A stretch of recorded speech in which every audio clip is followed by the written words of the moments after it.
everybody, and thank you for joining us for the PHNX Suns postgame show, brought to you by the DraftKings Sportsbook app, America's #1 sportsbook app.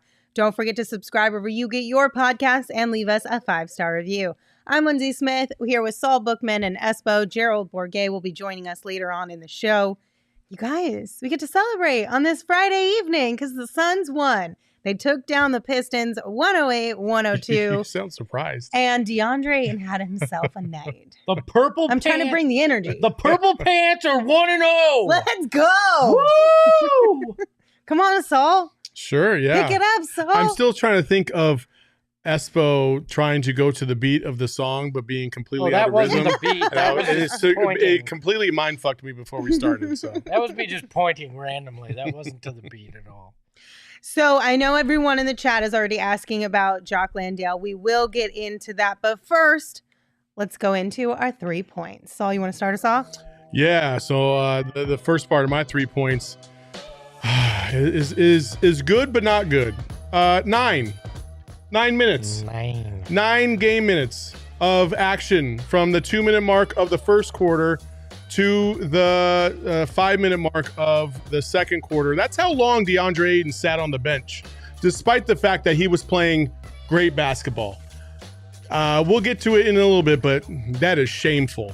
Absolutely shameful. Mine is also 9, surprisingly, but that is 9 minutes that Mikal had redeemed himself in the third quarter and contributed 13 points after having a big old goose egg coming into that quarter. Mine is 9 as well. No, Nice. I was like, damn. For real? no, mine is the Nine? Suns free throws. They went 17 of 26. We've harped on how important them winning the free throw battle, getting to the line has been, and they won it by 10 free throws because Detroit shot 16. But they only missed 9 of them. I was going to say, Espo, isn't that 9? That is 9. I'm like, let me make this math in my head right quick, but isn't that 9? So, like that to me is He unacceptable. failed the assignment. He's halfway there. We just had to take the long way around. All right. Well, let's start off with Saul's point of the night and talk a little bit more Deandre Ayton because DA had a great night. Yeah. This is a DA appreciation corner for a second. For sure. No, listen, tonight, he even said in the post game that he didn't start out the season the way he wanted to start it out. And he's definitely been making a more concerted effort to play with, more energy and really attack the glass more than anything else. And tonight he looked like he was focused. Mm-hmm. He looked like he was quick with it. Energy was high. And I mean, from the jump, he had 10 points in the first quarter. And I thought he was on pace to maybe get 30, 40 points tonight. And if it weren't for Monty Williams constantly getting in the way of players that are feeling very good about themselves, I mean, Jesus. Like, I know DA has not played very well at all. And I've been harping on that, for the last 3-4 weeks. But tonight is not one of those nights. Tonight, this is his 4th straight double-double. But this one was different than the other 3 because this one was like a dominant double-double. Yeah. Like he was the best player on the court tonight. And you can't say that every single night. And Monty's got to be better. He's got to understand, especially as a former player, it just bugs the shit out of me that he would see somebody feeling very good, feeling confident, playing assertive, knowing his role, and still not adjust a little bit. I'm not even saying like he should have played the whole first quarter or anything, but you got to bring him back earlier than the 5-minute mark left in the second quarter when clearly your team is struggling. So DA showed out. Love him. I love the fact that he showed out big time tonight, and he deserves all the flowers for sure. Yeah, he went 11 of 13 as our friend of the program, Tom Leander, said, that's almost like he made all the shots. So that was a hell of a shooting night for DA. Came out aggressive. We saw the best dunk of his career tonight. He was nice. Bodied a fool in the air. You don't think so? I thought it was. He actually dunked on somebody in his first season. That was like 6 years ago. I don't remember. It was shit. still a nice. It was dunk. a nice dunk. He took off, bodied a guy, dunked it. I'll take it because we've been asking for that from him. He came up big with that tonight. He was aggressive on both ends of the floor, got the rebounds. We we've gotten on DA pretty damn hard over the last month, but he came out and showed us what we've been asking for. Show that aggressiveness on both ends of the floor. He did it. Emma, can we scroll up? I think it was Joel in here asked me to do something. Here we go. Joel said he wants me to do this. Deandre Ayton is a top 4 center in the NBA. Suck it, Miles Turner. Suck it, DA haters. Suck it, Detroit.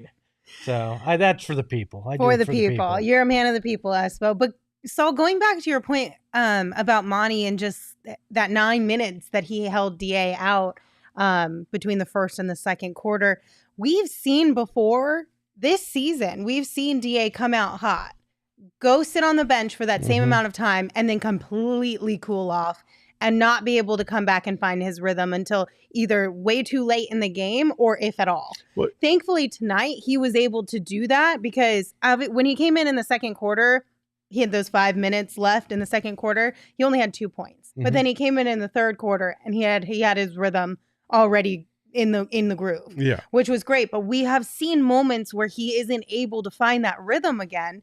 And it makes you wonder, like, if he is playing so well from the jump, why allow him to even cool down? And also, DA plays the fewest minutes of all the starters out there. Why not just add a few extra minutes onto his plate and see if he can handle it? What? I don't even know if we've even tested it out. Yeah, no, I agree. Sorry. I'm sorry. I think you're done. I'm like, no, you're good. You're good. Yeah, so I don't know why he can't adjust. Again, he did tonight. Again, yeah, he had the most points. He had 26 and 12, but he played the least amount of minutes than the rest of the starting five. And I don't understand why. I don't understand why he can't adjust. Like when Monty Williams is the equivalent of a point guard that sees that his shooting guard is on fire and continuously goes away from them. Like, I don't understand that at all. I can't really put my thumb on it. We've seen this before with other players, not traditionally starters, because Mikal gets minutes, Booker gets minutes. When Chris Paul's there, he gets minutes. So with those three, not so much. But with DA, for whatever reason, it's been a task. Now, he hasn't played at a phenomenally high level so far this season. But when you see glimpses, last game he had a double-double, but it was like 14-15. 14 points, 15 rebounds. That's a strong double-double. This game, 26-12, strong double-double. That's 2 in a row. Can you keep building on that? I'm sure that's what Monty would like to see. But again, like, we've seen other things. I've said for the longest time, watching DA play this season, a lot of standing around, a lot of being out of position, a lot of effort plays that he could have impacted. Tonight, last game, you haven't seen that. You've seen him play with more energy. You've seen him play more assertively. And 9 minutes in game time is like a half hour in real time. Your body cools off. That's why that when he comes back, it takes a little bit to kind of get back into the flow of the game. So, and that's why in the third quarter, he warms up at halftime, gets his body going a little bit, gets some shots up. Okay, feels better. Third quarter, you're back at it. I just don't like this. He needs to shorten down that time of 9 minutes. It's like a repetitive thing that Monty just cannot adjust to. He needs to start to shorten that window. DA needs to play 34 minutes a game, without a doubt. Look, Monty is a creature of habit. Mm-hmm. Monty does not like to stray away from what he builds in. And it's bad. Like, you've got to, as a coach, especially this time of year, you should be experimenting with everything. Mess with that stuff. When DA's going hot like this, play him 35, 38 in a game like this and see what you can get out of him. Stretch it. Force DA to try to go places he hasn't been. I think part of it is you got to expect more in games like this from Deandre Ayton and let him reach that expectation by leaving him out there. I was disappointed in that as well. I also was disappointed. I feel like this team does not know how to find a big man and throw it down to him when he's open. Yeah. He flashes to the bucket. He's open. Nobody gets him the ball. Like, and I know it's tough, but there were a few times tonight where he had wide open buckets and guys were just slow to react or didn't notice him at all. And that's tough in a game where he's got it going like this, because you probably could have had 30, 35 points tonight pretty easily if teammates had just found him in the rhythm of the game. Yeah, sorry, real quick. Oh, you're good. When we're talking about the rest of the team trying to find DA, that is an adjustment because of the fact that DA had started the season so slow. You saw at the beginning of the season, they made a concerted effort to try and get him the ball, okay? And then it kind of fizzled off because DA's play and lack of energy was kind of impacting that. Also the ankle injury, let's be honest. And Chris Paul not being in there. So there's a lot of adjusting going on. But this is when you start to feel in a groove, right? If he puts 5, 6, 7, 8 games back to back that are consistent, high-level games, at some point, DA will start to command the ball and say, listen, you guys are all off. Give me the rock. I got this. And that might take some time. So hopefully that'll happen. Listen, at the end of the day, DA has had back-to-back games that are very, very good. He played at a very high level tonight. He dominated the Pistons. The Pistons didn't have an answer for him. Should have got the ball a lot more, yes, but they won the game, and he dominated. That's what we're all asking for. And I can live with that. I think the thing of the chat of we need to see this more. We need to see this against a better team. Against the Pistons, it's yeah, cool, that's great. But show me you can do it against a top team in the league. Well, you're going to find out tomorrow. That's fair. But also, if DA hadn't played as well as DA played tonight, we would have lost this game against the Pistons. Yeah. Which also, we would be here super pissed that we lost to the Pistons. Yeah, on a night that Devin Booker misses 5 free throws, just isn't quite himself. That's where we were pounding the table, that you need somebody to be able to step up. Mikal Bridges, outside of those 9 minutes, went MIA. So you needed every second of DA tonight to come out and perform, and he does. Yeah, would I love to see a 28-12 against the Jazz tomorrow night? Hell yeah, I would. But you can't write off a night like tonight just because it was, the Detroit Pistons. Well, he did it still, and he carried the team to a victory, and you got to acknowledge that when it happens. There are also a couple people in the chat pointing out that it's a back-to-back and maybe wanting to save DA's legs for tomorrow, and it's probably a good thing that he played 30. While you are correct in the sense that, yes, it is a back-to-back and better to save all of your starters' legs as much as you can, this is a consistent thing for DA. It's not just on back-to-backs that Monty tries to limit his minutes or anything of that sort. This is just what DA averages on a regular basis. And it's been like that for a couple seasons now. Oh, 1,000,000%. That the consistency of Monty not playing Deandre Ayton more minutes is consistent. That's just what it is. And Daniel Vandervoort, he says, do we think it's funny how we're saying the Utah Jazz is a good test for DA? Based on how DA played the last game against the Utah Jazz, yeah, I want to see how he adjusts compared to that team, and especially in the first 3 quarters as opposed to just the fourth. So, but again, with DA consistency and Monty's consistency, it's got to be better overall. Listen, you paid this guy a max contract, so you can't be playing this guy rookie minutes like you were the first 4 years of his career. You got to give him some more time. You got to play him 33, 34 minutes. Otherwise, how do you know he's going to be in the best possible shape and give you more than even he thinks he can? That's the thing with coaches, is that your job is to maximize the talent and the potential of a said individual. Sometimes that means pushing them through limits that they didn't even think they could push through. But you're never going to challenge those limits if you're constantly limiting said individual. And that's the thing that Monty keeps missing the mark on. He lets Booker have free reign. He lets Chris Paul have free reign. He lets Mikal have free reign. Play as many minutes as you want on the court. DA needs that same kind of action. He needs that same kind of love. So... Oh, Brian goes, DA dominating plumbers and school teachers. I want to see him do it against the Jazz. Oh, that's a good callback. Well, we'll see it. There. We'll see it tomorrow. And the good news, too, is that the Jazz are also on a back-to-back, but they're traveling. Yeah. So at least the Suns have that advantage as far as not having to fly out. Yeah, and the Warriors, which is not an easy thing to do. Well, and I really don't understand the Utah Jazz. The Utah Jazz have the third best record in the Western Conference, and they're only a game back of the Suns, so they are a good test right now, even though everybody expected them not to be this year.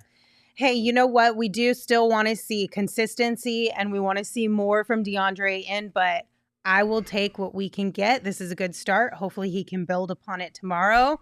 But because it's tonight's game, we're going to go ahead and name Deandre Ayton our DraftKings king of the game. He finished with 28 points. He had 12 rebounds, and he was 11 of 13 from the field. And like Espo said, Tom said, that's basically perfect. That's almost perfect from the floor. Looks like he's coming back to Westeros to rule. And his squad, U of A, got a win tonight too. So I'm sure he's pretty happy. You goddamn right they did. You're welcome. Let's I set go. you up for that one. And who else got a win tonight? You got a win tonight, didn't you? Of course I did. You did. took the DA over. I did. You did. So you hit the nail on the head tonight on the DraftKings Sportsbook app. If you guys have not gotten in on the fun yet on the DraftKings Sportsbook app, we highly recommend you download it. It is a heck of a lot of fun. Makes watching games way more enjoyable when you got a little bit of skin in the game. If a game is a little bit boring or if it becomes a blowout one way or the other, this keeps you invested in the game. So right now, download the DraftKings Sportsbook app and use the promo code PHNX. Place a $5 bet on any NFL team to win their game and get $150 in free bets if they do, only at DraftKings Sportsbook with that code, again, PHNX. Minimum age and eligibility restrictions apply. See show notes for details. By the way, Emma, perfect ground placement tonight. Myself and the chat recognize it, just so you know. Solid work. You guys are too kind. Thank you. Thank you. So I do want to remind you guys that tomorrow, I believe, is our last watch party at Four Peaks. No, it's not. We got a whole bunch more. Oh, chat, we got to teach Lindsay about the World Cup. I mean, I don't know how, but I don't know what we're doing at Four Peaks. Are we doing every single game? We've said that since the start, baby. Every single U.S. and Mexico game in the early stages, and if they make it to the next round, we'll have all those games too. We had 200 deep at Four Peaks today, cheering on the U.S. as they took on England. It was a tie, yeah, whatever. But the next game against Iran, however you want to say it, for all the marbles, because they can get to the next stage if they can beat Iran. God, I don't know how I'm going to say it. So Iran. Yeah. So I think tomato, it's Iran, tomato. isn't it? It's however you want to pronounce it. But Mexico versus Argentina tomorrow is going to be hot. It's going to be freaking crazy out there. I just know it. It's going to be pretty damn crazy. Didn't Argentina already get upset? They did. They did. That's why this game's even more important. So the fun is gonna start around 11-ish tomorrow morning out at Four Peaks. There's gonna be giveaways, beer specials. We're talking $3 Kilt Lifter and Wow Wheat pints. And if you want to register for free, you can click the link in the description of this show, or Emma did put it in the chat as well. All right, Espo, let's talk about your number 9, the free throws. Too many missed buckets from the charity stripe tonight for the Suns. Before I get to the free throw, shout out to Bubba in the chat. I met him today. Big fan of the show. Glad you're watching tonight as well. But yeah, free throw discrepancy. We've gotten on the Suns where, they got to get to the line. We've bitched about the refs not giving them the calls. Tonight they got the calls. They had a 10 free throw advantage, and they wasted it away by missing 9 of them. All right, it's pretty bad when you have that big of a free throw advantage and you miss that many, especially Devin Booker, uncharacteristically missing 5 of them tonight. That's why this game was as close as it was. You add 9 or those 9 points in, different ball game. You even add those 5 points from Book, and that's much better. Yeah, you feel you don't feel like this was as tight as it was. They need to, if they're going to get this advantage at the free throw line, they have to take advantage of it by making those. If I'm Book, I'm out there practicing right now after the game, trying to make sure I don't have a repeat performance tomorrow night. I will say it was good, even though they weren't able to take advantage of it. It did make me feel good to be the winner of the free throw battle, if you will, because it doesn't happen very often, and maybe that's why. Because maybe they're not used to taking so many free throws, so they haven't practiced enough in real game situations. I don't know. Hey, we're going to go with that? Is that the tinfoil hat theory we're going to go with? Sure. I think it's good. I don't really care. Tonight, I don't really care that they missed all those free throws. I'm just happy that they were aggressive enough to get to the free throw line again. Over 20 free throws again tonight. Devin Booker's not missing 5 free throws in a game, probably for the rest of his career. No, like he just doesn't. That just doesn't happen to him. Typically, he would at least hit 4 out of those 5. That was more of an outlier than anything else. The Suns are a pretty solid free throw shooting team. Again, I'm just happy that they got to the free throw line as many times as they did, especially against an inferior opponent. And that was an inferior opponent, and they should have stomped him, but they didn't. Well, there's 2 reasons, two different lines. The free throw line where they only shot 65%, and then from deep they shot 24%. Yeah, and they were 4 of 23 if you don't count Mikal Bridges shooting 3 of 6 tonight. That's problematic. But again, you likely won't see that in another night. This is an off night, and that's why you only get a 6-point win against a depleted Pistons team. You probably should have won by double digits easily. but even though you say without Mikal Bridges also had an off night. Like, I think everybody on this team, for the most part, you could say had an off night outside of DeAndre. And like, it just was one of those really weird games. And a lot of people in the chat are saying, like, I blame it on all the Thanksgiving food and the turkey and all the things.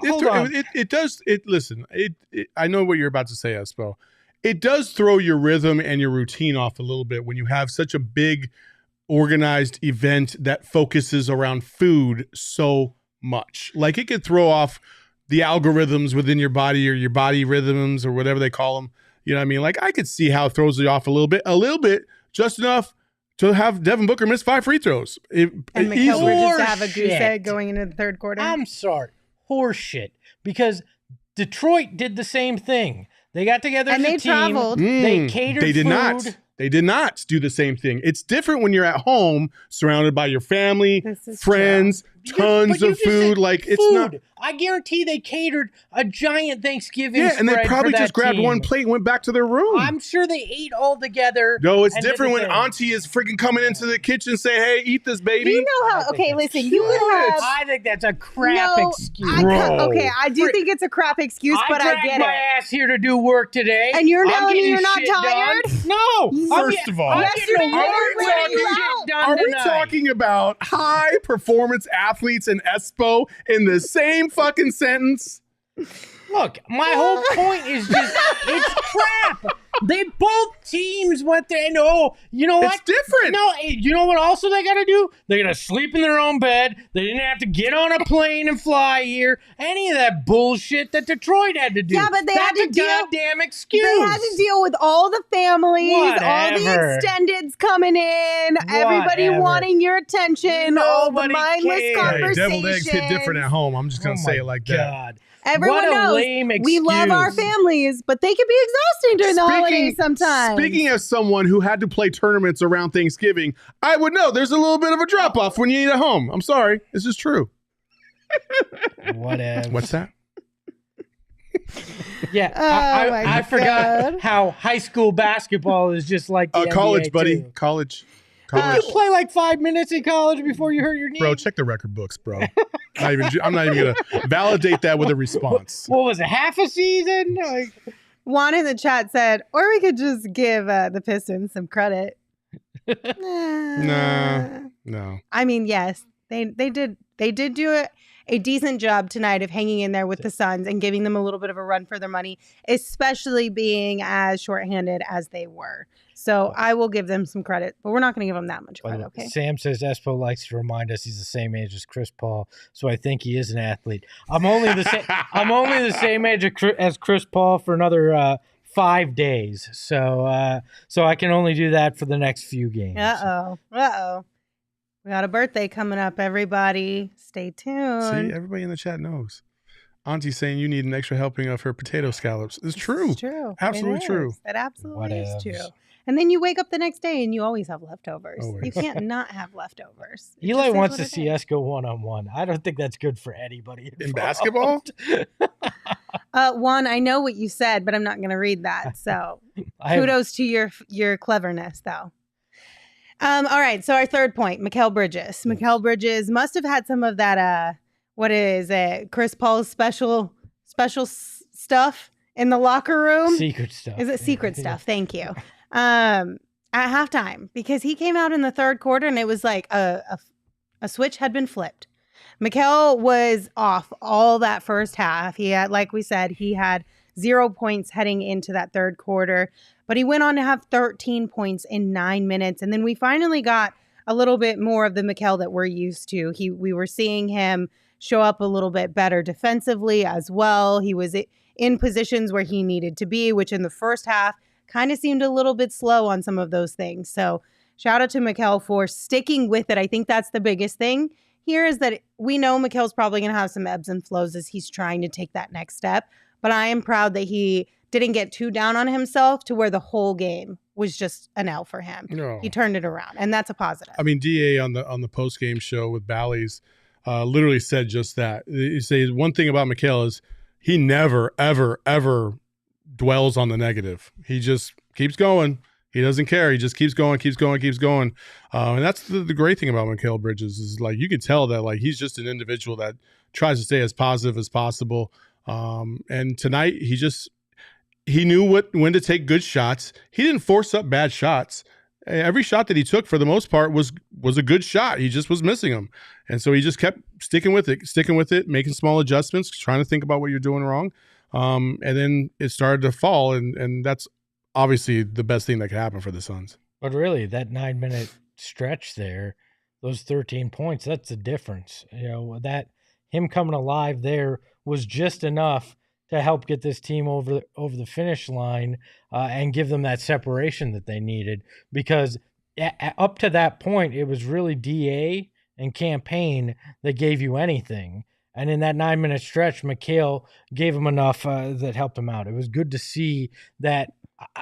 I like that about Mikal. He doesn't give up if he's having a bad shooting night. He won't sulk. He'll just keep going and doing the things that he does well, cutting to the hoop, trying to hit those corner threes, and they finally fell for him in that third. So, and you know what else we got from Mikal tonight?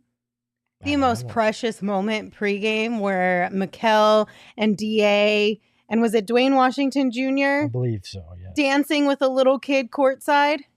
You didn't see that? It was pretty awesome. Gosh, it was the cutest moment. No, and then I apparently I have bitter old man Twitter. You must. I need to get you on any kids on a fun sweet baby angel Twitter. Why didn't we show that?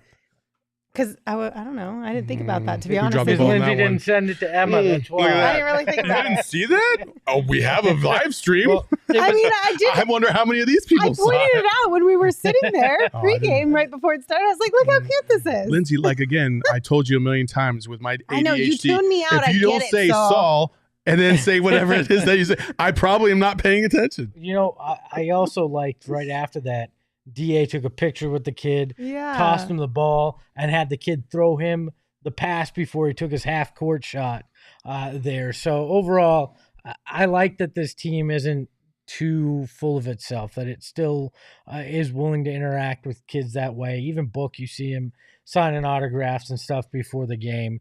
That's what it's all about. So I just thought that was the cutest moment, and you can tell that all of them, they've got good hearts. Right. And they're good parents as well, or they're going to be good parents just because they know how to have a little bit of fun. They don't take themselves too seriously. And I love that. I don't know that I'm not going to guarantee it makes him a good parent. That's kind of a stretch there, but okay.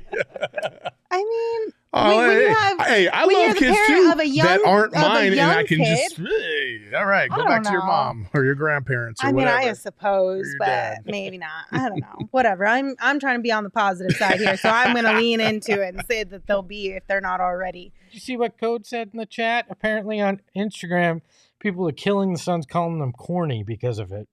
Yeah, well, that's because people love to hate the Suns because they're miserable. I mean, this is back-to-back years where Devin Booker has fist bumped or played with a kid or something like that, then he had a bad game. He wasn't one of them. Book wasn't in the group. I thought you said Booker. I thought you said it was Booker and no, Mikal. Oh, Mikal. Dwayne. My bad. My bad. Yeah, you know what? I'm just gonna say it. Fuck people. If that's the way it's gonna be, true. like just a general right there. Like if you can't find joy in that, I don't care who it is. Any player, even if it was Pat Bev, I go, all right, at least he did one thing nice. Yeah. That's the thing about this, about social media sometimes, like I don't like the Lakers at all, right? I do not like the Lakers whatsoever. However, I can still respect or admire the fact that LeBron might go to a school and hang out with kids who obviously think of him as an idol or a mentor or, godlike, when you're that small. Like it means something. Yeah. It's a big fucking deal. Like it just is. Like, and so to just bag on athletes who have such an impact in their communities and with these kids and even adults, like it's just such a low blow, and people like that are just scum. Yeah, Saul, I think there's only one thing we can give to those people. A good old 11. Hey, I was wondering if we were going to bring that one back. Oh, it's here forever. Forever. It's going to be the calling card of this whole entire season. I don't know. I am one to more often than not engage with people like that on social media because they just want to be miserable. Mm-hmm. They don't want to enjoy things in life, and they're probably just jealous because they can't go out there and dance with their favorite basketball players, or they didn't get the opportunity to go out there and joke around and have fun with their favorite basketball players when they were younger. So now they want to take that away from everyone else. And like, y'all can just go in a corner. Yeah, for sure. It's I can't date Kendall Jenner and I can't ride in that sweet ass hoopty that Devin Booker gets to ride in, and I don't have all that money, and I don't look fucking amazing on the court, and I can't shoot for shit like this guy. Like, it's just hater energy. That's all it is. And we're not here for it. You know what they need? Go back to your basement and suck your thumb. OGs. Yes. They need some OGs. They need some joy in their life. And our friends at OGs can help them out. They need to turn those frowns upside down. And if you guys need a little boost in your life, OGs is there for you. They got your back too. They've got amazing flavors and amazing products. Whether you're looking to just have a little bit more fun throughout your day or your evening, whether you're looking for some calm throughout your day or your evening, or a little help falling and staying asleep, OGs has a product and a flavor that you will love. We all love them here at PHNX. They, without realizing it, sponsored our Friendsgiving. OGs was the theme of our Friendsgiving this year, which was a lot of fun. This Emma with the hookup at all. And as always, you can find them at your local dispensary. You do have to be 21 years or older to enjoy. You can also find them online at ogsbrands.com. You know what else you can find online? Really great tickets on the Game Time app for up to 60% off. Anything your heart desires online. I have no idea. When you buy them last minute, of course. That's the best part about Game Time, is if you buy your tickets last minute, whether you're a procrastinator or if you are very spontaneous, Game Time can help you save up to 60% on tickets. We're talking games, we're talking concerts, anywhere you want to go, Game Time is there for you. And the best way to support us is by buying your tickets through the link in the description of this show. So if you are looking for something fun to do, maybe Sunday, because we got a Suns game tomorrow, or maybe the Suns game tomorrow, you can get or a concert on Sunday. You can get into the Suns game as cheap as $36 for tomorrow. Nice. Yeah, you could have got them for under 50 in the lower level tonight. Nice. Because the Pistons, nobody wants to watch the Pistons. See, so the Game Time app has your back on all of your concerts and all the games that you want to go to. So check them out. It's also, they could make really good Christmas gifts too, like last minute Christmas gifts. Or if you want to say, hey, I'm going to take you to a game, like I'm going to put a note in your stocking and then you pick the game, you can get your tickets on the Game Time app and save some money too. Nothing says I love you like I'm going to buy you tickets on Christmas Eve to give you Christmas Well, no, morning. I mean like you say can we're buy them going right to now a game. and then gift them in the future. You could do that too. But Well, when she you said to but when you procrastinate, it's better. But listen, if you want to gift your friend tickets to a game, you got to figure out what game they want to go to. They're like, hey, this year for Christmas, I'm taking you to a game. What game works for you? And then you buy the tickets the day of the game. Let's see. Hey, when you off? Oh, Friday? Cool. Yeah, I bought you tickets to a game. That's that.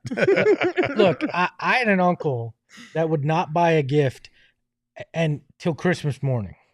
Like would wake up and realize he forgot to get my aunt a gift, would go to Walgreens and CVS and get the finest items available. Well, if you happen to do that this Christmas, Just wake up Christmas morning, go to the Game Time app, and buy some tickets to something. I mean, that's way better than going to CVS and Walgreens. And I love those two convenience stores, but that is rough. That's rough. Nothing says I love you like, here's some grape Sour Patch Kids that I found, and and an enema. Here you go. Oh this my is what I could find at CVS. Sheesh. Okay, let's get this show back on track. I know at the top of the show, everyone in the chat was asking about Jock Landale. Obviously, this is getting a little bit more concerning because the original reason that we were given was physicality from Bismack because of the matchup. Well, I don't think that excuse holds up anymore. I don't like what's going on. On a scale of 1 to 10, how concerned are you? I'm at probably about an 8. You know Really? that? Yeah.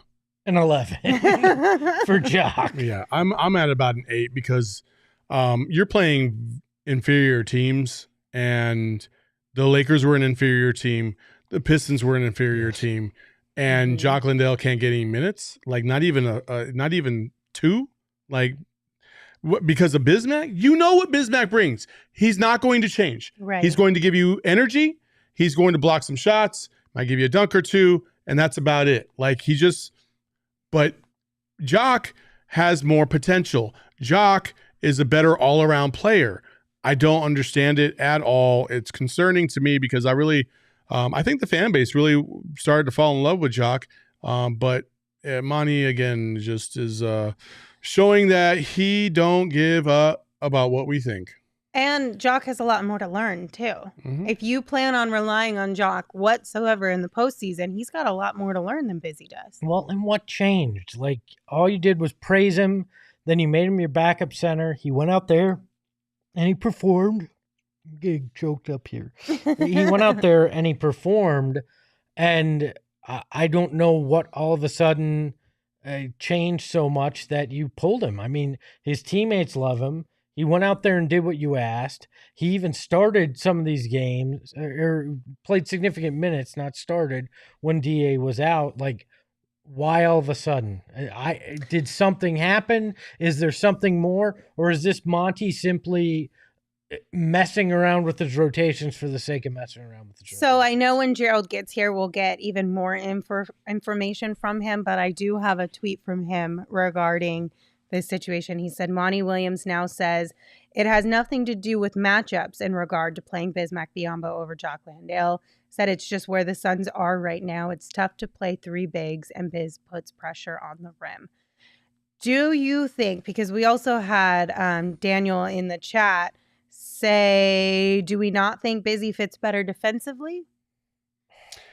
Do you think Monty wants Biz to be his number 2? He's a better defensive player, yes. He is a better defensive player, but he's definitely not a better offensive player. And I know that's the problem. I said this before. If Jock didn't start hitting that outside 3, it was going to be a problem. And right now, that's what it appears to be. Like, listen, he sets great screens. He's a good, facilitator of the ball.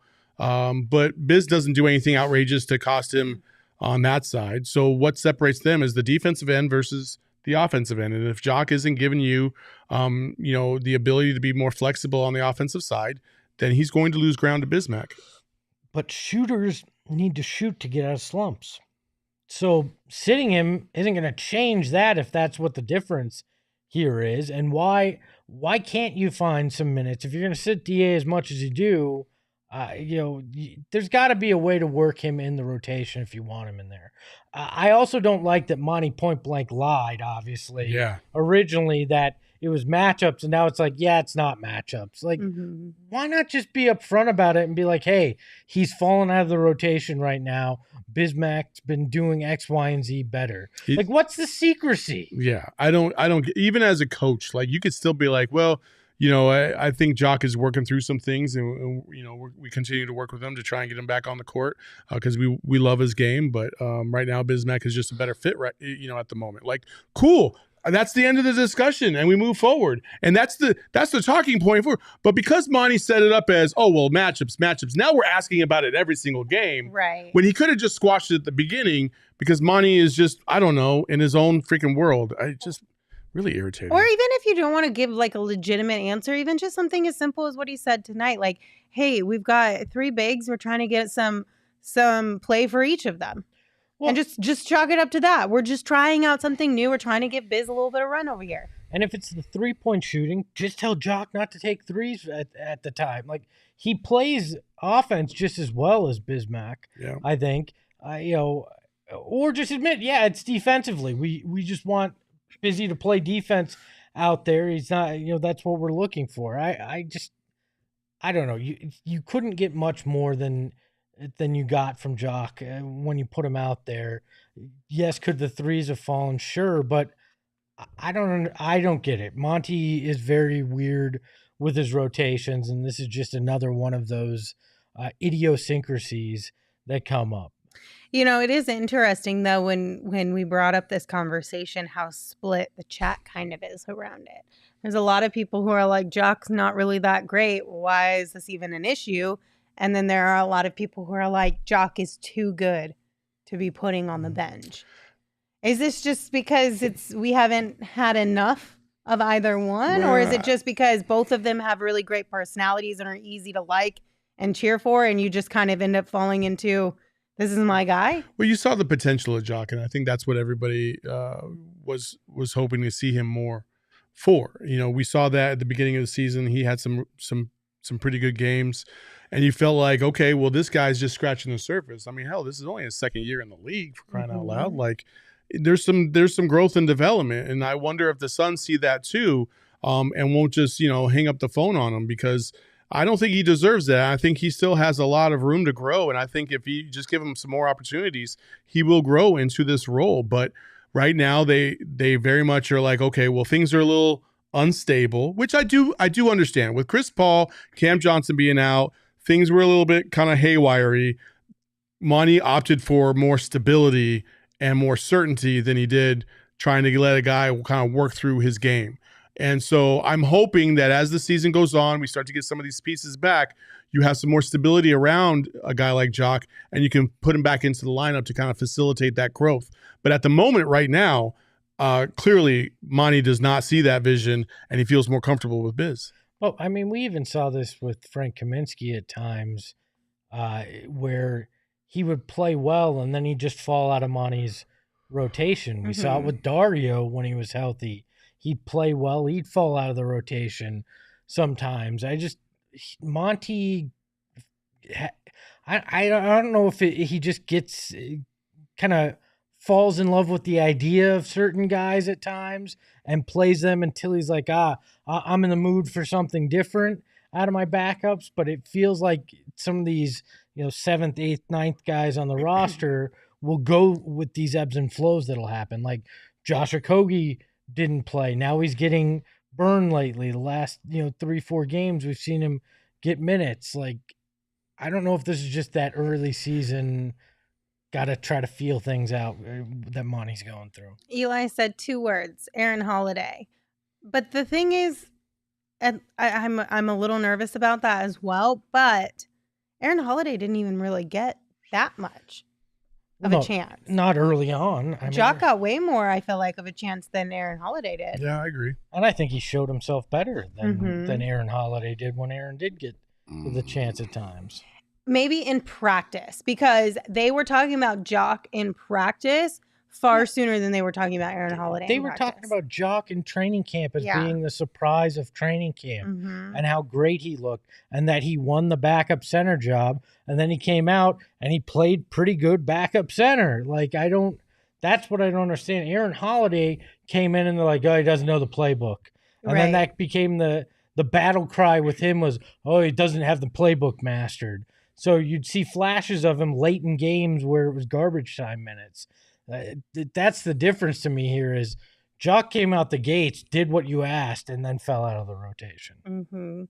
I do have a few additional flowers that I would like to give out today. Payne, shout out to Payne for having another double-double tonight. He finished with 16 points and 10 assists. That one seemed everybody kind of seemed a little bit quiet tonight with their contributions. But that's still a huge positive from Payne. Josh Okogie played pretty well tonight, too. He had a few decent minutes there. So we're seeing some good stuff from quite a few guys on this team. So it was a solid group effort. Yeah, I will take all credit for Cam's play today. only Cam's inspired him to come out and have a big one. So How long are you gonna milk that? I am, yeah. I said, how long are you gonna milk that? Oh, as long as I want. When listen, you have a good segment, you got to just milk it. I'll give you a flower for only Cams. I enjoyed that one, and I think both Cams so far have gotten a kick out of the name. They all find it hilarious. So I'll give you that one. Well, look, I think Payne has been a surprisingly calming force at times for a guy that's been known as chaotic. He's come out and held down that point guard position well enough where nobody's really sitting there anymore going, oh my God, I can't believe Chris Paul's out. This is going to be so problematic. It hasn't been because Payne has come in and filled in admirably every chance he's gotten. Yes, absolutely. All right. I do want to remind you guys that it's Black Friday. And all weekend, we have sales all the way through Cyber Monday. We've got sales here at PHNX. So we're talking up to 90% off in our locker, phnxlocker.com. The link, again, is in the description. And right now, when you spend $75, you're also going to get a $15 gift card that you can use on yourself or for gifts down the road, whichever you prefer. But the really cool thing, right, our diehard members who already get 20% off merch year round can add that 20% off of the discounts that are happening this weekend. So if you are a diehard and you have not taken advantage of that, you're missing out big time. If you're not a diehard, you're still missing out if you haven't taken advantage of the discounts that we are offering in our PHNX locker right now. Go PHNX will take you right there as well. So if you haven't checked it out, make sure you guys go over there, pick up some great gear for yourself, treat yourself, Christmas gifts. Leah was in here when I got here today into the studio, and she was like, I got basically 90% of my Christmas shopping done today. Yeah. And there's also a shirt in Wake there. up, Saul. I thought he had something to go, and then he was just like, yeah. and there's actually a shirt in that locker right now. If you're diehard, you can get for 81 cents. I just did the math. You can get it for 81 cents right now. Go find out which one it is by going to the PHNX locker. Also, Phoenix shirt and hoodie. We've got hoodies. Go check it out. There was a lot of new stuff dropped today, too, that I had to load up on, so I have the full collection of PHNX merch now. And you're going to want to do it sooner than later because Connor in the chat already mentioned some sizes are already out. So don't miss out on the shirts that you absolutely want. Absolutely. Saul, you have something to tell us about? Yeah, absolutely. Well, first, the merch is awesome, and it's all over our Twitter pages. So just go look, check it out. It's phenomenal. You won't regret it. Also, speaking of merch, Bad Birdie Golf, like phenomenal company that we work with. They have a bunch of deals for this Black Friday, including 15% off for all of you out there who want to go to their website at badbirdiegolf.com. Use promo code PHNX Golf, I believe. Yes. Bad Birdie PHNX. My bad. Yeah. For 15% off your order at badbirdiegolf.com. Phenomenal stuff. Their designs, the colors are off the charts. You won't regret it. So if you're a big time golfer, go check out their site. You'll love it. You won't regret it. I need to get one of those hats. The bad hats. Those things are pretty sick. I want one of those for sure. So we've got a whole bunch of stuff over there. So check it out. And just so you guys know, Gerald is calling in right now. So he'll be here in maybe 30 to 45 seconds. If we allow it. Pending no technical difficulties. Is this your way of stalling? Yeah. You guys got a story to tell us for 45 seconds? What's the worst thing you've ever bought on a Black Friday? The worst thing I bought? I mean, I just bought socks. That's a necessity. It was a necessity, okay? but it wasn't like fun. I bought a 70-inch television at Walmart, right? Went there, opened it up the next day, entire thing was shattered. Went to bring it back in. They're like, well, we don't have any of those left. Oh, I was like, no. Are you serious? Yeah, that sucked. That was the worst I've had. Oh, my gosh. Emma, are we ready? 2 seconds. Okay. All right, I got another Black Friday mine was a story. poster. Wait, what poster of what? It didn't matter because I thought the size was like a big poster and it basically was an 8x10. Okay. So it was like a little I pull out. needed it to cover a wall, and it was just not good. Did I ever tell you my Black Friday story? I don't think I did. A person I used to work for at the Suns, and if you know me well enough, you'll know this gentleman. It was my first year there. We were asking we were going to have a Black Friday sale. He acted offended, and then we're like, what the heck? So we go ask him. He didn't know the term Black Friday, and he thought we were being racist. Oh, that's awkward. Yeah, it was very awkward. I'm like, how do you not know the term? He just didn't know, and it was a real weird meeting for sure. Good thing that didn't happen today. Guess what, everybody? In the darkness, beyond the light, there shall only be one. Welcome to I will never get over this intro video. I love it so much. This might be the most creative thing I've ever conjured up in my mind. Hi, Gerald. Fantastic. Hi, guys. How are you? We're doing pretty well. So a couple things that we talked about tonight. Obviously, first and foremost, DA. He came out. He was super aggressive. He put up a double-double. What did you hear from Monty about DA's performance tonight? Yeah, so Monty, his big thing was he didn't want to say that DA was like more aggressive tonight, which is coach speak for saying I don't want to call a guy out after he has a great night. But they got him going early, and he was able to maintain that throughout the game. They found him in really good spots, and when he caught the ball, he was very aggressive with it. He said they were able to set him up in the mid-range to kind of get him going a little bit early on, and from then on, Payne getting in the lane obviously helped open things up for DA. You know, they always talk about paint to grade as far as getting into the paint and kicking out to shooters, but tonight they were doing a really good job of putting pressure on the rim and finding DA in some of those tight spots. So I think part of that is, you know, Payne's evolution as more of a playmaker. He was really good, had a couple of those bounce passes to him in the pick and roll that set him up for easy looks. But I think part of it, too, is getting to the free throw line 7 times. That was an encouraging thing, especially I think 2 games ago he got to the line 5 times. So hopefully that's more of a trend moving forward. You know, Gerth, we harp a lot on the players because they're the most obvious thing that you can see in terms of how they're playing and their effort and all this other stuff, right? And I've been a staunch critic of DA for the last month or so, as has been well documented in-house. My thing is DA started off strong. He looked like he had a lot of energy. He looked like he was playing with a lot of, effort. And then he comes out with about 2.5 minutes left to go in the first quarter, and then doesn't come back until the 5-minute mark of the second quarter, which is basically 9 minutes of game time, roughly about 30 minutes of actual real time. My problem with that is that DA is constantly having to start cold before he can get into a rhythm and really be effective. And so the numbers sometimes play out that way, and he can't get the motor running like Devin Booker can or like Mikal can because they get more minutes consistently.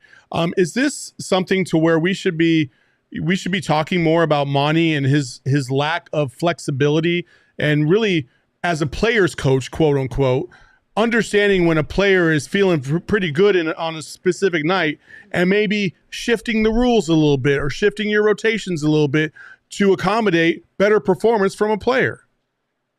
Maybe, but I do think like they've been doing it this way forever. Like, and I don't know if that's a Monty being rigid with his rotations thing or if it's more like DA's conditioning for how hard that he plays on both ends.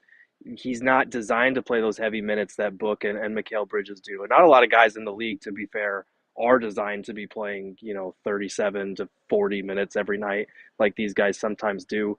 I also do think for DA, it's easier to maintain the rhythm a little bit just because a lot of the shots that he's getting are, around the rim or in the mid-range. They're often a byproduct of someone else setting him up. Like with Book and DA, sometimes they're having to attack the basket on their own. They're having to create some of their own offense. Not that DA doesn't, but I think it is a little bit different in that regard. I do think there is something to it when on a night like tonight, if DA has a really strong first quarter and the offense is kind of sputtering, I think there are pros and cons to playing that long game that we see Monty play a lot of the time. You know, he wants to empower some of the second unit guys that you're going to need come playoffs for shorter stints. You want them to feel comfortable in longer minutes during the regular season, especially a night like tonight. Like, it's the Pistons. Like, you should beat this team pretty handily, especially with all the guys out. This would be a time to experiment a little bit. But yeah, I think in the future, if you see this again in a playoff situation, you would hope that he veers more towards heavier minutes, not potentially taking a guy out of his rhythm. But what I'm saying is the consistency part. We've harped on DA's consistency basically all season long. And now I'm starting to think, well, maybe if Monty was a little bit, you know, he threw a little bit more consistent minutes at him instead of pausing him for essentially a full quarter before he sees the court again. That can't help. Like, I just can't really think of any other superstar in the league. And I'm not saying that DA is a superstar. He's a good player, but you want superstar production from him. Tonight, you were getting superstar level production from him, and you still kind of froze them out. That's kind of where I was going with that in terms of the consistency. And really, in my mind, as you know, and again, I did not play in the NBA, but even in college and in high school, you get rewarded with your with minutes because of your effort. Right? The more effort, the more energy you play with, the more you're contributing to your team in a variety of different ways, the more minutes you're going to see on the court. And it seems to happen all the time for Booker and Mikal Bridges and other guys, but not so much for DA. And I just can't get past that. Well, I think I don't know that, like, he still had 28. Like, he was still, it wasn't. Imagine if he would have played 4 more minutes, he might have had 36. I mean, he might have, but he also might have gotten tired in the fourth and not been able to make some of the plays he didn't down look the tired. stretch. Like these are all hypothetical. Like, I don't think we should be criticizing the way that the game unfolded for DA after he scored a season high 28 points. Like, I just don't. To be clear, I'm not criticizing DA whatsoever. I think DA played a phenomenal game. I'm just criticizing Monty and his lack of really adjusting to his team based on what he's seeing instead of just sticking to a script. It's the same thing I torched Cliff Kingsbury about and his stupid-ass 15 script plays that he runs at the beginning of every game that are shit. Like, for Monty, he has a championship contender team in front of him. There's some adjustment that you have to make game to game. You can't just stick to the script 100% of the time and not adjust. And I feel like with DA, more than any other player, he needs to show that adjustment a little bit more than he is. That's all I'm saying. Maybe I don't know. Like, his rotations are what they are, and like, it's not like okay, if he's out from the 10-minute mark of the first to the 6-minute, that's an 8-minute rest. He's saving him for the second half. Like, I don't really see what the commotion is about that, but that's just me. Like, we've talked about DA so much this season and his consistency. Like, that's not a Monty thing. That's not his rotation minutes thing. Like, we saw tonight, he's able to be effective after starting hot and then staying hot. I think part of it is campaign getting in the lane. DA was talking about his aggression and, you know, that dunk that he had, he's trying to tear the rim off. And it's a lot of things that we hear from DA, but we need to see it more consistently. That's just kind of how I see it. A lot of people were unnerved to the fact that I was bagging on DA and you were defending DA. I just wanted to set the record straight and go back to what it used to be, folks. You're welcome. All is right with Gerth. Everything is good. Gerald, what if anything was said about the lackluster performance from the free throw line tonight? Not a lot, really. I mean, Monty was saying, like, you know, players aren't trying to miss free throws. I sure as hell would hope not. Like, Booker had money on the game. Right. He said, you know, it's not often that you're going to see Devin Booker miss 4 free throws in a game. And I think this was the first time in his entire career he's missed more than 3 in a single game. So kind of just an outlier in that respect. But it is good to see DA getting to the line like that. It's good to see the team getting to the line as a whole, because we know that that's been an area of weakness. DA was saying, you know, he's just trying to be aggressive, trying to create some contact. We saw that one pump fake, and he went up into Marvin Bagley and got the and one, and that's exactly what we've been asking for a while. So that was really encouraging to see as well. So we talked about, obviously, Bismack coming off the bench over Jock. Did Monty talk about that at all tonight? I know that you had sent out a tweet, but this is bullshit, Gerald. What more did he say? Because obviously you initially reported that Monty had said it was all matchup based and the physicality that Bismack brings, but you can't hide behind that anymore. So No, because he said the exact opposite tonight. The first night that we asked him about it, he said it was a matchup thing. It's not a foundational change. And then tonight he said it wasn't a matchup thing, and that's just kind of where they're at. He said they like the pressure that Bismack Biyombo is putting on the rim, just as kind of that rim rolling big, the screen setter. So it does kind of appear like for the time being, Jock Landale has been Aaron Holiday'd and Biz is going to be the backup center for a while. okay, Did you stand up in the middle of that and be like, there have been a lot of lies told here today? but for real though, because I have questions. Like, it is completely Monty's prerogative to change his mind. I get that, but to go as far as to say not like a foundational change 3-4 days ago to this is where we are, like, it's such a drastic difference. Like, sometimes I'm like, are you just lying to us straight to our faces as if we won't remember what you said? Or did it really change in that handful of days? I think it could have. I think it could have been one of those things where they were toying with the idea. They wanted to put Biz in there and see if he could perform. And so they only had one game to go off of, and they were basically in the back of their minds like, okay, let's see if he can keep this up over a handful. And if that's the case, we're going to start going with him now. And then that's what happened, I guess. Biz wasn't great tonight. He did have that one monster left-hand dunk, but Jock wasn't playing poorly. He was shooting poorly from three. So maybe they were just counting on more three-point production from him. But aside from that, like, he's been very good about creating contact down low, setting good screens, making hustle plays, a lot of offensive putbacks. So it's kind of mind-blowing to see a 180 that quickly, because I was literally telling everybody, like, oh, he said it's not a matchup-based thing. And then tonight, the words out of his mouth were like, yeah, it's not a matchup thing. He's like, what kind of person would I be to put my feet on somebody's couch? So, yeah, I put my feet on somebody's couch. It's so frustrating. He just absolutely did that. Like, what? Does he not know I put my entire daughter's college fund into Landale Landing? Like, I need return on that investment. Just so we're clear, Espo, as a real estate executive, don't take any of it, any advice whatsoever. But I produce a mean real estate commercial. You did. Emma, can you scroll up to Jose's comment and Espo, Joel's comment?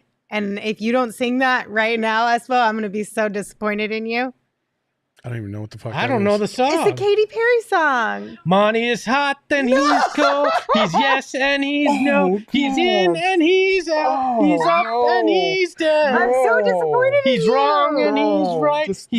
I mean, you got closer. You got closer at the end. No. Oh, Espo. Oh, my God. I thought you were going to have my back I don't even know what the song is, and one. I knew that was wrong. That's just no way. Oh, God. That hurt my ears. All right, Gerald. Sorry, I didn't mean to take us completely there. I thought Espo would have my back on that one, and it would be like a beautiful lob pass, but no, but you shanked it. You threw it over his head by 8 feet. Mikal Bridges. Obviously, it was great to see tonight that there was no quit in Mikal, because he very well could have given up on himself or gotten down on himself, not having the best start to this game. But what did you see from Mikal that you really enjoyed, and what did Monty or any of the guys say about his performance? Yeah, so actually, I mean, he started 0 for 9, and then I think to start the third quarter, he went 5 for 5. So not a great shooting night for him, but they talked about what they always say in terms of reps removed doubt. These guys put in the work. So even when you are shooting bad like that, like we asked Mikal about it, he's like, damn, I missed my first 9 shots. Are you serious? Like, these guys, it doesn't stick with them even when they're having a rough night. So that was encouraging. And he also has just been doing a good job this season of kind of realizing he has that high release point on his shot. He has all that length. Like, that mid-range pull-up or that turnaround jumper is pretty tough to guard, and it's a go-to weapon of his. Monty was kind of comparing his ability to drive and shoot those mid-range jumpers kind of flying across the other side of the court to Glenn Robinson Jr., who's another guy that had a high release point like that. He also kind of joked that Mikal is shooting the ball these days as much as Glenn Robinson III. So, yeah, it was an interesting comparison. The big dog for sure. And Mikal was joking that he was like, that's such a Monty joke to compare me to that guy and then say I take as many shots as him. But yeah, it was a rough shooting night for him for sure. But he kind of toughed it out and was able to make a difference and stop missing layups, which is always a good thing. Are Monty jokes better or worse than dad jokes? I'm not. I mean, it kind of depends. They're worse. They're worse. They can be kind of funny. Worse. I think Monty you had jokes, to hesitate, which means they're definitely worse. Monty jokes are like the top of dad jokes. Gerald Or is the a connoisseur. bottom Or the dad bottom jokes. of dad jokes. I've met top being like the worst of dad jokes. Oh, where yeah, you're just like, yeah, oh for sure, my God. For sure. That's right Well, in he always- Gerald's wheelhouse. But I do he remember- always ruins it. I do remember. because he always says like, "Oh, go ahead and tweet that." He's like, "Tweet that and make sure you tag Mikal." It's like, damn it, Monty, you ruined your own joke. But Tweet that. Yeah. Take Yeah, note. Gerald, what you're not getting though is that is the joke. Yeah, that is the The joke. thing that came before it isn't the joke. Yeah. The joke is that you got to tweet that and tag Mikal. Absolutely. I remember last year during media day, Monty said something to DA and he laughed. Monty laughed and DA was like basically like, I don't get it. I was like, oh, that's too bad. And that was the start of the drama, folks. Oh no. I'm just kidding. I'm kidding. Don't you do that? Daniel wants to know what's worse, Monty jokes or Espo jokes. I am going to decline for multiple reasons on that. Oh. You're dead to me, Gerald. That was an easy answer there. You're staring at me. Monty's not near you right now. So. That we're aware of anyway. Who knows? Monty could be standing right in front of him like He's off screen. He's off screen giving you 11s right now. You better not say anything Could be. bad about me. Gerald, Could be. how much green chili was involved in your Thanksgiving? All of the green chili. It was fantastic. Red chili, green chili. And that's why when people say turkey is mid, I always say, okay, but have you had it with red and green chili? Because that makes it so much better, folks. Yes. I just got to say that. We're still waiting for you to bring some in for us to try. Just throwing that out there. Just saying. Just saying. So I've run out of this current batch, but I'm going home for Christmas, so I will come back with a fresh batch, and that's when we will fix that. like seriously, Gerald. Like if you don't come back with red and green chili for each of us, okay. like I mean, I'll just take green at this point because green is what I hear is the best. you got to try them all. You got to try them all. You can't take other people's word on food, Lindsay. You have a different palate than everybody else too. Fair. Okay, we all have to. I was have just some. trying to be a little like. No, I'm not lightening the load on him. He gets to work on the road. No, I want some goddamn green chili. I can fix that. I'll make my famous green chili bacon cheeseburgers, and we'll be in business. Oh, there we go. I'm so excited. Don't tease me with a good time. Yay! This is the best way to end today's show.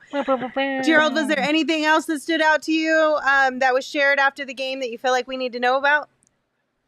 Not really. It was Suns Pistons on a Friday night with the Pistons missing half their guys. So, they got through it. They got the win. Now they look forward to a revenge game against the Jazz on the second night of back-to-back. Anything else from you guys? No. I assume no word on Bogdanovic, or however you want to say it. No, I did see him walking in the tunnel out of one of the kind of medical staff's offices. He seemed to be walking okay and under his own power, so that's encouraging. It looked like Torrey Craig kind of stepped on his ankle when it was like bent a weird way. But the fact that he was able to kind of walk under his own power was a good sign, I think. Good. Are you going to be joining us at Four Peaks tomorrow? Probably not because you have shoot around. Maybe. Not on the second day of a back-to-back. Oh, yeah. Well, Mexico versus Argentina. Four Peaks. Let's go. There we go. Get some Four Peaks fries. Yeah. Yes, Yeah. and some chicken tendies. The best. All right. Well, Chicken thank you guys tenders, all. the best. Sorry, I'm tired. Whatever. And chicken Because tenders. I couldn't decide if I wanted to say tendies or tenders, so that's how it came out. Chicken tendies. It's what it is. Thank you all for joining us tonight. We appreciate you. Don't forget, tomorrow we will be back with some pregame action 30 minutes before the game. And then, of course, to go over the whole thing once it all wraps up. Until we see you tomorrow, you can follow Gerald at Gerald Bourget on Twitter. You can follow me at Lindsay Smith AZ. You can follow Saul at Saul_Bookman. And, of course, you can follow Espo at Espo. Espo, take us home. You heard it here first. Gerald's bringing green chili for everybody when he comes back in December. Ahoy, hoy. Metro. Megas in control and he ain't never gonna let go. PHNX though, Lindsey, Gerald, Espo. Saw past the ball, we here to turn up the tempo. Got to understand me, I'll always rep the family. Rally in the valley like damn.